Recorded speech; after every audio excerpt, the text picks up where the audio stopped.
Hello, this is Alli at the Benicia Library, and I have a poem here for National Poetry Month, which is right now, April. I can't actually show you the illustrations, though. Let me tell you, they are so cool. It's just epic. I'm not allowed to really show you the illustrations aside from that cover because copyright. So this book isn't covered by anybody who gives us permission to read. So I'm just going to read the poem because the poem itself, public domain. This is Alfred Noyes. It's The Highwayman. Okay. The wind was a torrent of darkness among the gusty trees. The moon was a ghostly galleon tossed upon cloudy seas. The road was a ribbon of moonlight over the purple moor, and the highwayman came riding. The highwayman came riding up to the old inn door. He'd a French cocked hat on his forehead, a bunch of lace at his chin, a coat of the claret velvet and breeches of brown doeskin. They fitted with never a wrinkle. His boots were up to the thigh, and he rode with a jeweled twinkle, his pistol butts a twinkle, his rapier hilt a twinkle, under the jeweled sky. Over the cobbles he clattered and clashed in the dark inn yard. He tapped with his whip on the shutters, but all was locked and barred. He whistled a tune to the window, and who should be standing there but the landlord's black-eyed daughter, Bess, the landlord's daughter, plaiting a dark red love knot into her long black hair. And dark in the dark old inn yard, a stable wicket creaked, where Tim the ostler listened. His face was white and peaked. His eyes were hollows of madness, his hair like moldy hay. But he loved the landlord's daughter, the landlord's red-lipped daughter. Dumb as a dog, he listened, and he heard the robbers say, "One kiss, my bonny sweetheart. I'm after a prize tonight. But I shall be back with the yellow gold before the morning light. Yet, if they press me sharply and harry me through the day, then look for me by moonlight. Watch for me by moonlight.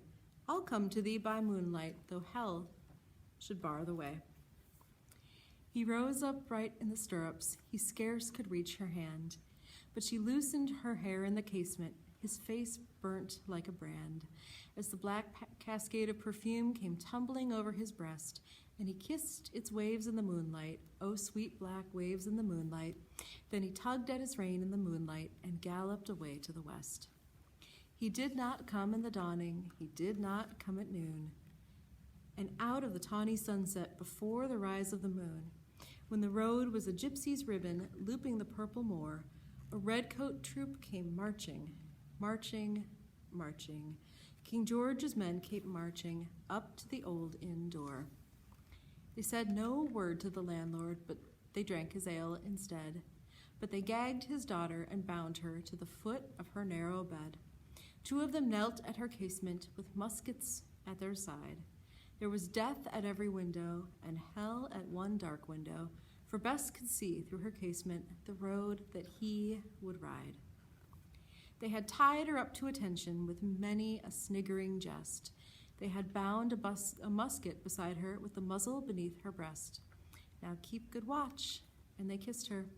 She heard the doomed man say, "Look for me by moonlight, watch for me by moonlight. I'll come to thee by moonlight, though hell should bar the way."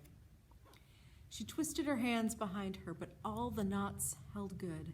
She writhed her fingers till her fingers were wet with sweat or blood. They stretched and strained in the darkness, and the hours crawled by like years. Till now, on the stroke of midnight, cold on the stroke of midnight, the tip of one finger touched it. The trigger, at least, was hers. The tip of one finger touched it. She strove no more for the rest. Up she stood at attention with the muzzle beneath her breast.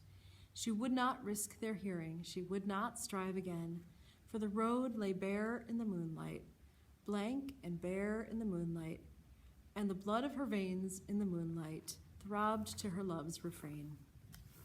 Flot, flot, flot, flot, had they heard it? The horse hooves ringing clear. Flot, flot, flot, flot, in the distance. Were they deaf that they could not hear? Down the ribbon of moonlight, over the brow of the hill, The highwayman came riding, riding, riding. The redcoats looked to their priming. She stood up, straight and still. Tlot, tlot in the frosty silence, tlot, tlot in the echoing night. Nearer he came and nearer. Her face was like a light. Her eyes grew wide for a moment. She drew one last deep breath. Then her finger moved in the moonlight. Her musket shattered the moonlight, shattered her breast in the moonlight, and warned him with her death. He turned, he spurred to the west. He did not know who stood, bowed with her head o'er the musket, drenched with her own blood. Not till the dawn he heard it, and his face grew gray to hear how Bess, the landlord's daughter, the landlord's black-eyed daughter, had watched for her love in the moonlight and died in the darkness there. Back he spurred like a madman, shouting a curse to the sky, with the white road smoking behind him and his rapier brandished high. Blood red were his spurs in the golden noon, wine red was his velvet coat, when they shot him down on the highway, down like a dog on the highway, and he lay in his blood on the highway with a bunch of lace at his throat. And still of a winter's night, they say, when the wind is in the trees, when the moon is a ghostly galleon tossed upon cloudy seas, when the road is a ribbon of moonlight over the purple moor, a highwayman comes riding, riding, riding. A highwayman comes riding up to the old inn door.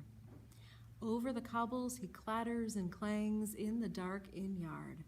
He taps with his whip on the shutters, but all is locked and barred.